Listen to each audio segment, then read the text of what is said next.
বউ শাশুড়ির শব্দ দুটি একসঙ্গে শুনলেই মনে যে সমার্থক শব্দটি ভেসে ওঠে সেটি হলো প্রতিপক্ষ। আমাদের দেশের প্রেক্ষাপটে এরকমটা মনে করাই স্বাভাবিক, কারণ বউ শাশুড়ির মধ্যে সুসম্পর্ক খুব একটা দেখা যায় না।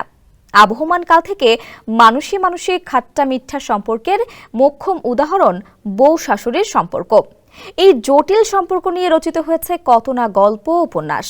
উপমহাদেশে নির্মিত হয়েছে বেশ কিছু জনপ্রিয় সিনেমা, নাটক ও টিভি সিরিয়ালও। পত্রিকার পাতা খুললেও শাশুড়ির ইন্ধনে পুত্রবধূকে হত্যা কিংবা পুত্রবধূর অত্যাচারে শাশুড়ির মৃত্যুর খবর প্রায় চোখে পড়ে। তবে এবার বৌমা শাশুড়িদের নিয়ে যশোরের কেশবপুরে বিএনপির উদ্যোগে সমাবেশ অনুষ্ঠিত হয়েছে। শনিবার বিকালে ইউনিয়নের গৌরীখোনা মাধ্যমিক বিদ্যালয় মাঠে এই সমাবেশ অনুষ্ঠিত হয়।